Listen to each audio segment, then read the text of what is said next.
નમસ્કાર વિદ્યાર્થી મિત્રો, ગેલેક્સી સ્કૂલ ઓફ સાયન્સના ઓનલાઈન સેશનમાં ફરીથી આપ સૌનું હાર્દિક સ્વાગત છે. ઓનલાઈન સેશનમાં આજે આપણે ધોરણ 11ના ઘણા એવા ખાસા ટોપિક્સ જોવાના છીએ અને નેક્સ્ટ ચેપ્ટર ચાલુ કરીએ છીએ.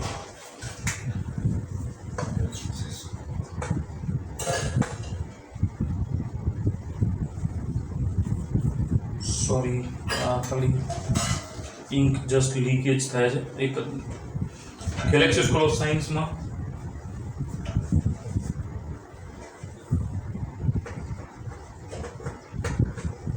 Standard 11 chapter 3 motion in straight line એટલે કે સુરેખ પથ પર ગતિ. સુરેખ પથ એટલે શું? સુરેખ પથ એટલે સીધો રસ્તો. સિમ્પલ એક્ઝામ્પલ આપું તમને તો કે તમે સાયન્સ ધોરણમાં છો, કોઈ પણ રસ્તો આડો અવળો ના પકડો તો તમે રેગ્યુલર સ્ટડીઝ કરો, એને આપણે કહી શકીએ છીએ સુરેખ પથ, રાઈટ? તો સુરેખ પથ એના માટે છે. આમ તો જોવા જઈએ તો જે પણ આપણે કોઈ પણ ગતિની વાત કરતા હોઈએ, જે પણ આપણે ગતિ, મોશન એટલે ગતિ, એ ઘણી બધી દિશાઓમાં હોતું હોય છે. એના પ્રકાર જાણીએ એ પહેલા આપણે આજે આખું સિસ્ટમ ચાલુ થાય છે એ છે મિકેનિક્સ. જે આપણે ભણવાના છીએ that is મિકેનિક્સ. અને મિકેનિક્સમાં બે વસ્તુઓ આવે, that is કાઇનેમેટિક્સ અને ડાયનેમિક્સ. બે વસ્તુઓ આવે જે છે, એક છે કાઇનેમેટિક્સ અને બીજું છે ડાયનેમિક્સ. હવે કાઇનેમેટિક્સ અને ડાયનેમિક્સમાં શું ફેરફાર છે, શું કહી શકાય, એના પર થોડું ધ્યાન આપીએ.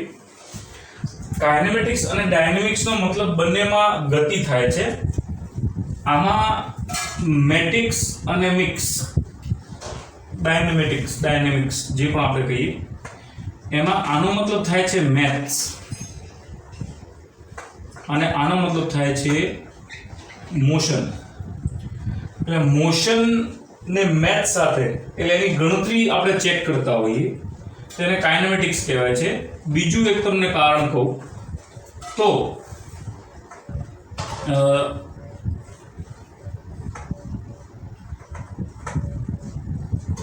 કારણ જાણ્યા વગર ગતિના ગુણધર્મો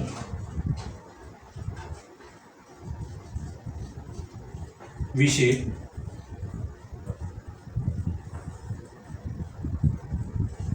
ની સ્ટડી. અને આનો મતલબ થાય છે કારણ સાથે ગતિ ના ગુણધર્મો વિશેની સ્ટડી.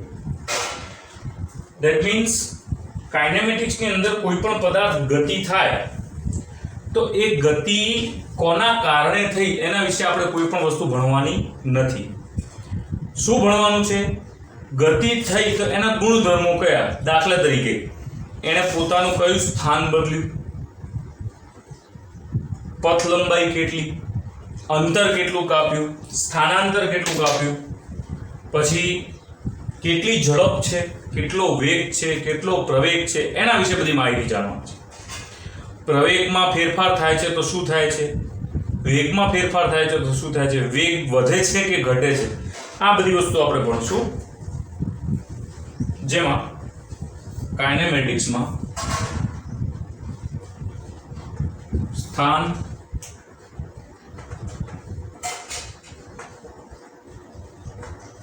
પથ લંબાઈ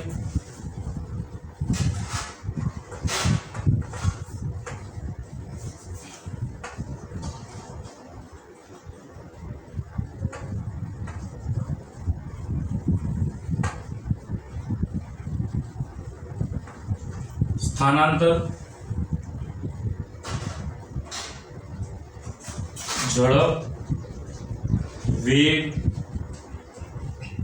પ્રવેગ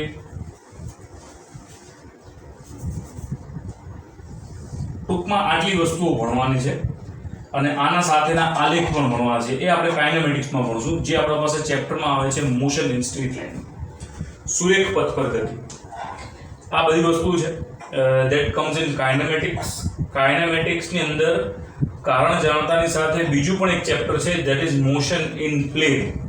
એ શું છે એ પણ આપણે જોઈએ. અને હવે આપણે વાત કરીએ ડાયનેમિક્સની.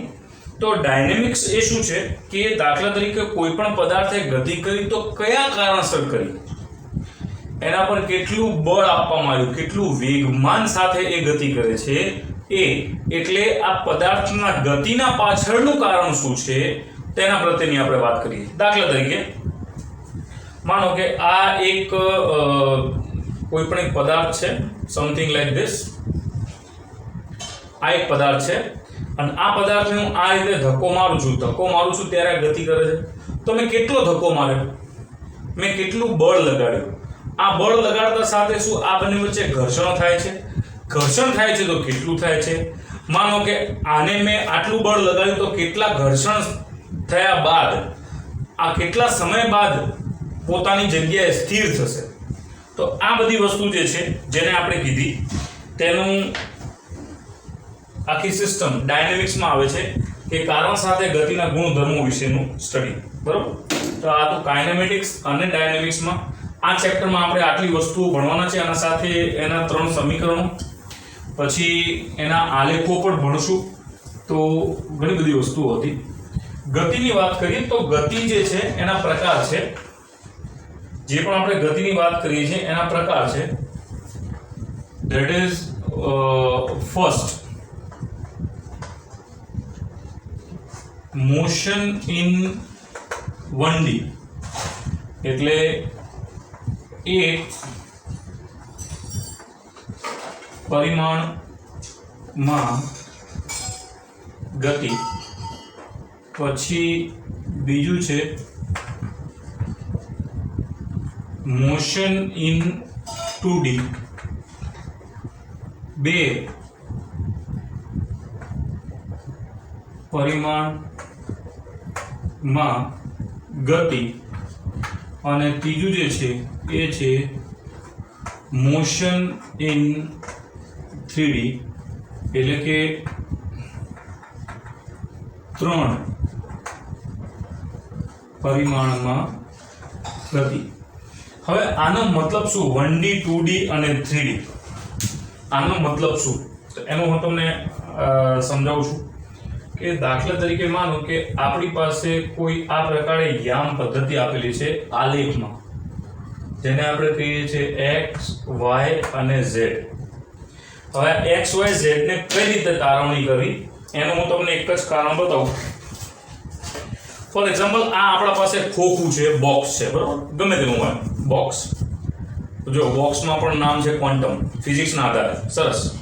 તો આ બોક્સ છે, આપણે આનો આ ખૂણો લઈએ, બરોબર? સોરી, આ ખૂણો લઈએ. તમે આ ખૂણો જોઈ શકો છો? યસ. આ ખૂણાની અંદર એક જે છે એ આ દિશા જાય છે, આને આપણે ધારી લઈએ x, પછી આ જે છે એ y અને આ જે છે એ z. એના આધારે આપણે અહીંયા બને, બરોબર? તો માનો કે હું શું કરું છું, હું આમ સીધો ગતિ કરું છું. એટલે હું ગતિ કરું છું x એક્સિસ પર. મેં શું કર્યું? આ x એક્સિસ પર ગતિ કરું છું. એટલે હું આ રીતે આમ આગળ ચાલું છું. તો આ જે ખાલી મેં x એક્સિસમાં બદલાવ થયો. કઈ રીતે? તો દાખલા તરીકે અહીંયા આપણે એના પોઈન્ટ્સ વિચારી લીધા કે આ 0, આ 2, આ 4, આ 6, આ 8 અને 10 મીટરમાં હોય, કિલોમીટરમાં હોય, એની આપણે વાત નથી કરતા. એટલે મેં જે અંતર કાપ્યું એ 2 મીટર, 4 મીટર, 6 મીટર એ રીતે અંતર કાપ્યું. તેના આધારે શું નક્કી થયું કે મેં x અક્ષ જ કાપ્યું. x અક્ષ કાપ્યું એટલે મેં શું કર્યું? Motion in 1 dimension. એક પરિમાણ એટલે ખાલી x અક્ષ જ બદલાનું, બરોબર? આ વસ્તુ તમને ખ્યાલ પડી. બીજી એક વસ્તુ છે કે માનો અહીંથી આપણા પાસે એક સીડી છે અને હું સીડી પર ચડું છું, એટલે સીડી પર ચડું એટલે x અક્ષનું તો અંતર કપાણું પડે, y અક્ષનું પણ અંતર કપાણું, રાઈટ? એટલે આ પણ કપાય છે, આ પણ. એટલે માનો કે સીડી આ પ્રકારે છે અને હું અહીંયાથી આમ જે સીડી છે એ પ્રમાણે ચડું છું, તો શું થાય? x અક્ષ ને y અક્ષ પણ કપાણું, બરોબર? હવે માનો પેલી રાઉન્ડ સીડી છે, તો હું આટલું અંતર કાપ્યું, ઉપર ચડ્યો અને આટલું અંતર કાપ્યું, એટલે આ અંતર પણ કપાય છે. એટલે આ દિશામાં પણ ગતિ, આ દિશામાં પણ ગતિ, ઉપરની દિશામાં પણ ગતિ. તો આપણે બધા એના એક્ઝામ્પલ્સની વાત કરી કે આ તમને અંદાજિત આઈડિયા આવી ગયો છે. આના એક્ઝામ્પલ્સની વાત કરી તો એક્ઝામ્પલ્સ કયા પ્રકારના થઈ શકે છે તેના પર થોડીક ચર્ચા કરી, એના પર ધ્યાન આપીએ. સુરેખ પથ પર ગતિમાં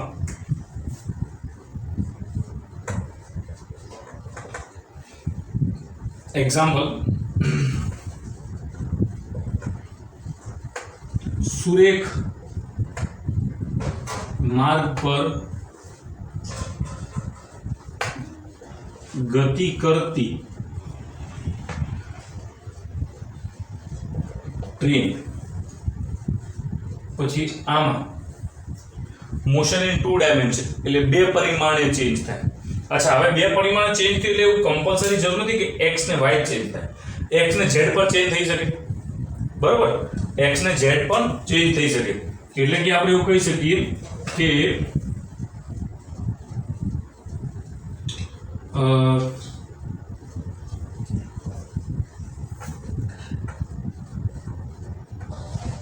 વર્તુળા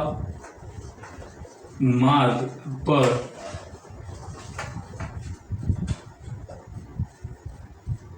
વર્તુળા માર્ગ કરતા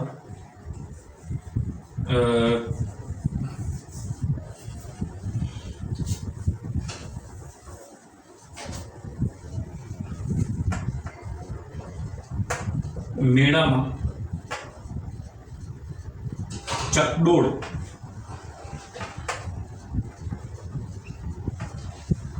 માં ફરતું બાળક, એટલે કે એ આમ રાઉન્ડ કરે, એટલે કે એવું કહી શકીએ કે સર્ક્યુલર મોશન.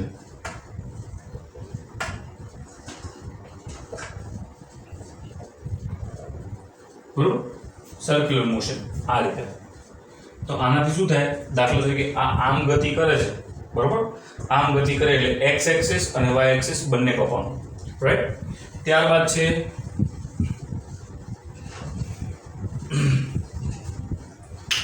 આમાં આપણે લખી શકીએ છીએ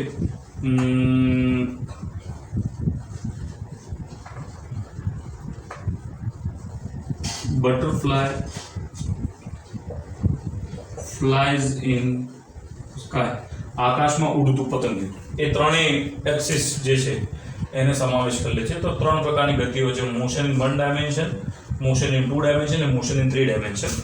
આપણે જે સિલેબસમાં છે એમાં મોશન ઇન 1 ડાયમેન્શન અને 2 ડાયમેન્શનમાં ભણવાના છીએ. તો આ જે છે એ મોશન ઇન 1 ડાયમેન્શન તો મોશન ઇન સ્ટ્રેટ લાઇન થયું, અને આ જે છે મોશન ઇન 2 ડાયમેન્શન એટલે સમતલ પથમાં ગતિ. આ શું થયું? એક સમતલમાં ગતિ, બરોબર? આ ચકેડી જે ભમે છે આમ એક સમતલ એટલે આ સમતલમાં ફરે છે, બરોબર?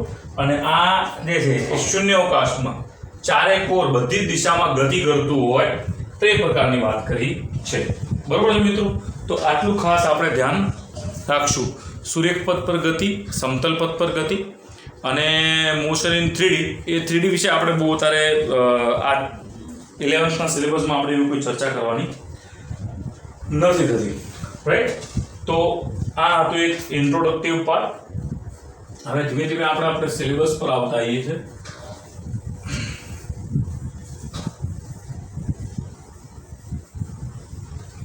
સૌથી પહેલા વાત કરીએ છીએ આપણે સ્થાનની. શેની વાત કરીએ છીએ આપણે? સ્થાનની. ધેટ ઇઝ સ્થાન. સ્થાન એટલે શું મિત્રો? વાત કરો કે સ્થાન એટલે શું. હવે દાખલા તરીકે માનો કે તમે ખાલી એવું એઝ્યુમ કરો કે તમે તમારા ક્લાસરૂમમાં બેઠા છો બધા પોતપોતાની અલગ જગ્યા વિચારી. હવે બધાએ એક સાથે એક જ પહેલી બેન્ચ ના વિચારતા, ખાલી જસ્ટ વિચારો. હું તો તમને વાત કહી રહ્યો છું એને. જસ્ટ ઇમેજિન કે આગળના ભાગમાં અમુક છોકરીઓ બેઠી છે અને પાછળના ભાગમાં બોયઝ બેઠા છે. આ રીતનું આપણે વિચારીએ, રાઈટ? તો જે પણ આગલા ભાગમાં છોકરીઓ બેઠી છે એમાં પહેલું, બીજું, ત્રીજી 3 રોઝ છે આપણી આ રીતે. એમાં બધા પોતપોતાની રીતે પોતાની જગ્યા સેટ કરતો. પાછળ છોકરાઓ છે. મેં તમને ખાલી એટલું પૂછ્યું કે હું તમારાથી કેટલો દૂર છું, બરોબર? હું તમારાથી કેટલો દૂર છું. એટલે આપણી આ બાજુની બેન્ચ છે, વચ્ચેની બેન્ચ છે, એક આ બાજુ બેન્ચ છે. વચ્ચેની જે પણ બેન્ચ છે ત્યાં પણ કોઈ પણ એક બેન બેઠા છે. એમને મને એવું કીધું કે સર તમે મારાથી 1 મીટર જેટલા દૂર છો. કેટલા? 1 મીટર. 1 મીટર એટલે સમથિંગ આટલું લાંબુ કપડું આવે છે. તો એ બેને વાત કરી. પછી ત્યાં જે બેઠા હતા બેન, એમની બેન્ચ જે છે એકદમ અડોઅડ હતી દિવાલને. એમને એવું કીધું કે સર તમે અમારાથી 3 મીટર જેટલા દૂર છો. અને આ બાજુ જે બેન હતા એમને એવું કીધું કે સર તમે અમારાથી 2 મીટર દૂર છો. હવે સ્વાભાવિક વસ્તુ છે કે મેં જે તમને પ્રશ્ન કર્યો, મેં એવું કોઈને વ્યક્તિગત નથી પૂછ્યું કે ફલાણા બેનથી હું કેટલો મીટર દૂર છું. મેં જસ્ટ તમને એમ પૂછ્યું કે હું તમારાથી કેટલો દૂર છું. તો એના આધારે તમે સૌ જવાબ આપ્યો. તમે સૌ ખોટા પણ નથી. પણ જો મેં તમને પૂછ્યું હોય કે હું કોઈ પણ એક સ્થાનથી કોઈ પણ એક જગ્યાથી કેટલો દૂર છું, બરોબર? તો આ સ્થાન સમજવા માટે પહેલા એક વસ્તુ સમજવી પડશે જેની આપણે વાત કરીએ છીએ એ. તો દાખલા તરીકે આપણા રૂમનો કોઈ પણ એક ખૂણો વિચારી લો. કોઈ પણ એક ખૂણો. એ ખૂણાને આપણે ઉગમ બિંદુ વિચારીએ. તો એ ઉગમ બિંદુથી હું કેટલો દૂર છું? એ ઉગમ બિંદુથી હું કેટલો દૂર છું? તો માનો કે એ ઉગમ બિંદુથી 5 મીટર દૂર છું. તો હવે આન્સર કરેક્ટ થયો, કારણ કે મેં કોના સાપેક્ષે પૂછ્યું. તો આપણે જે પણ કોઈ વસ્તુના સાપેક્ષે વાત કરતા હોઈએ, પદાર્થના સ્થાન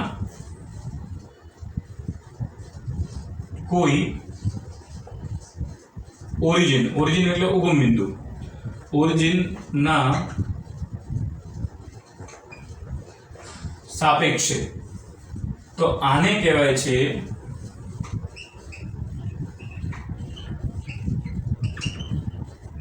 રેફરન્સ ફ્રેમ. રેફરન્સ ફ્રેમને ગુજરાતીમાં કહેવાય છે નિર્દેશ ફ્રેમ, બરોબર? રેફરન્સ ફ્રેમને ગુજરાતીમાં શું કહેવાય છે? નિર્દેશ ફ્રેમ. નિર્દેશ ફ્રેમનો મતલબ ધેટ ઇઝ કે આપણે કોના આધારે વાત કરીએ છીએ, બરોબર?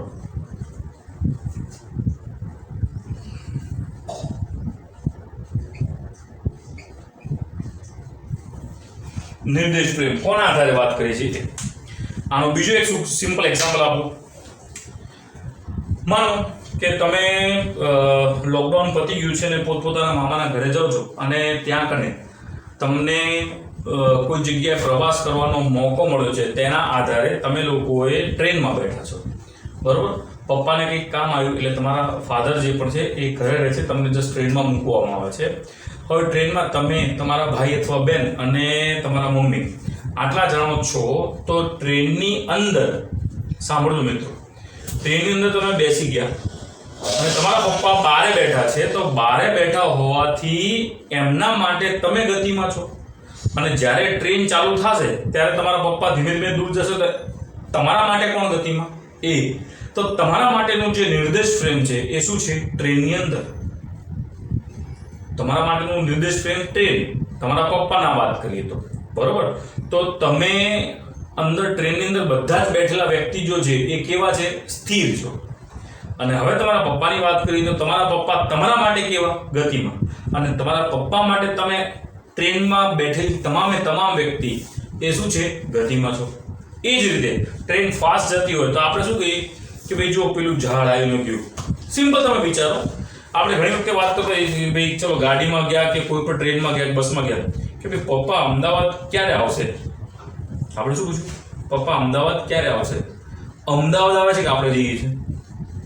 કારણ કે આપણે બધા સાથે બેઠા છીએ એટલે આપણે આપણી જાતને, આપણે પોતે જ એવું સમજીએ છીએ કે આપણે બધા સ્થિરમાં છીએ. બટ એકચ્યુઅલી સાચી વસ્તુ શું છે કે આપણે લોકો ગતિમાં છીએ, પણ આપણે બધા એક સાથે બેઠા છીએ અને આપણે એવું વિચારીએ કે આપણે સ્થિર છીએ એટલે આપણે વિચારીએ અમદાવાદ આપણી પાસે આવે, બાકી એકચ્યુઅલમાં તો આપણે અમદાવાદ પાસે જતા હોઈએ છીએ, રાઈટ? તો તમે કોના સાપેક્ષે વાત કરો છો એની વાત કરી. બીજું એક સિમ્પલ વિચારો, ટ્રેનની અંદર માખી સ્થિર છે, ટ્રેન ગતિ કરે છે, તો આ બધી વસ્તુ છે. તો એના માટે નિર્દેશ ફ્રેમ જે છે એ કઈ છે, બરોબર? તો આ વાત કરી. નિર્દેશ ફ્રેમ જે છે એ બે પ્રકારની છે.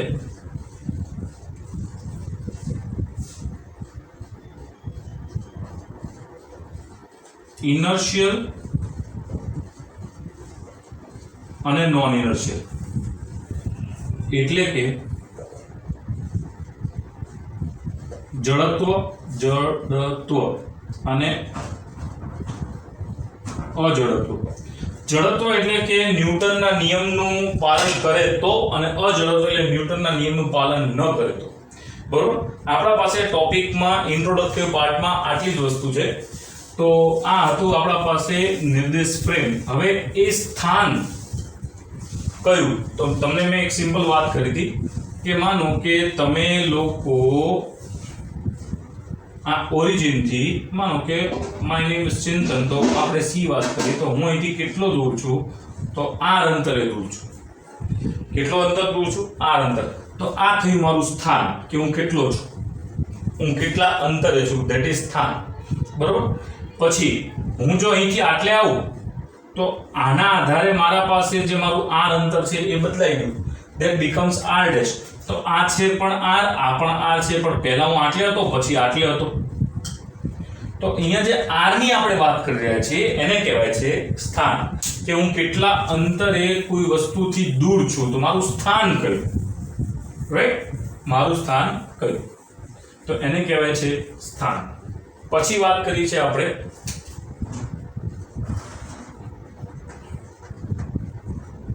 પથ લંબાઈ. પથ લંબાઈની વાત કરીએ તો આપણે આપણા સ્કૂલની જ વાત કરીએ. ગેલેક્સી સ્કૂલ ઓફ સાયન્સ માં તમે બસ સ્ટેન્ડથી ગેલેક્સી સ્કૂલ ઓફ સાયન્સ જવું હોય તો કઈ રીતે જશો? જે રસ્તો આપેલો હોય તે રસ્તો, આપણા પાસે જે માર્ગ આપેલો હોય તે જ માર્ગે જવાના, સ્વાભાવિક વસ્તુ છે. તો એ શું થયું આપણું પથ લંબાઈ. ચલો આપણે એક ઇમેજિન કરીએ, આપણે એક નકશો બનાવીએ અહીંયાથી, કે માનો કે this is your bus stand. આ છે આપણો રોડ, આ બસ સ્ટેન્ડ છે. અહીંયાથી એક બીજો રોડ જાય છે, અહીંયા કને આપણા પાસે બીજા ફાંટા છે, બરોબર? આ રોડ આટલે આવ્યો, સ્ટ્રેટ જાય છે, પછી અહીંથી આમ વળાંક લે છે એવું માનીએ આપણે, અને અહીંથી વળાંક લઈ અને પછી પાછો સ્ટ્રેટ થાય છે અને આટલા સુધી પહોંચ્યું, બરોબર? અને માનો કે અહીંથી આમ વળાંક લઈ અને આ રોડ એકચ્યુઅલમાં આ રીતે અહીંથી આટલે પહોંચે છે, અને અહીંયા કને આપણે જ્યાં પહોંચવું છે તે છે આપણું ફાઇનલ ડેસ્ટિનેશન. આપણે અહીંયા પહોંચવું છે. હવે અહીંયા કને ડાયરેક્ટ આમ રોડ કેમ નથી? કારણ કે અહીંયા કને છેક સુધી આટલી સરકારી કચેરીઓ છે અને આ જગ્યાએ સરકારી હોસ્પિટલ છે, તો રસ્તો આમ જ છે, બીજો કોઈ રસ્તો નથી. તો બસ સ્ટેન્ડથી તમે આ જે રસ્તે જાઓ છો, રાઈટ, તમે જે પણ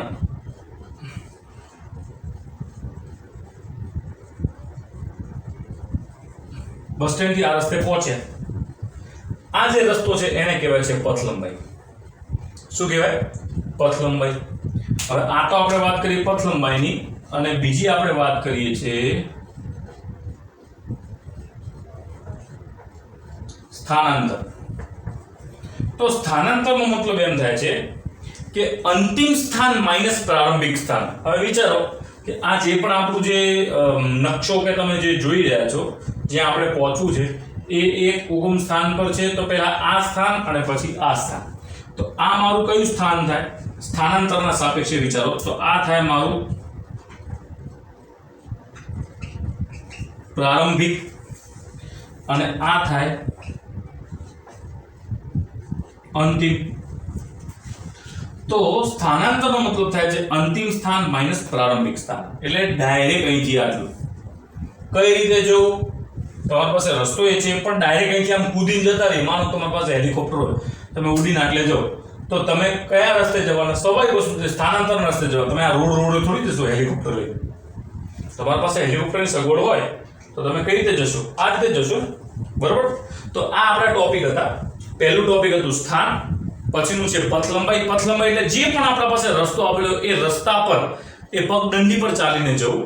અને નેક્સ્ટ વોઝ સ્થાનાંતર. સ્થાનાંતર એટલે સૌથી ટૂંકામાં ટૂંકો રસ્તો. સૌથી ટૂંકામાં ટૂંકો રસ્તો એને કહેવાય છે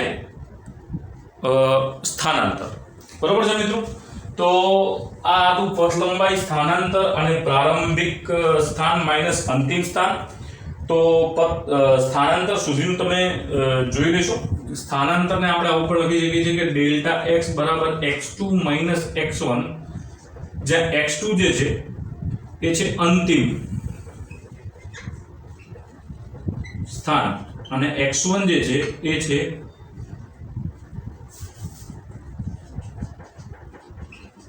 પ્રારંભિક, that is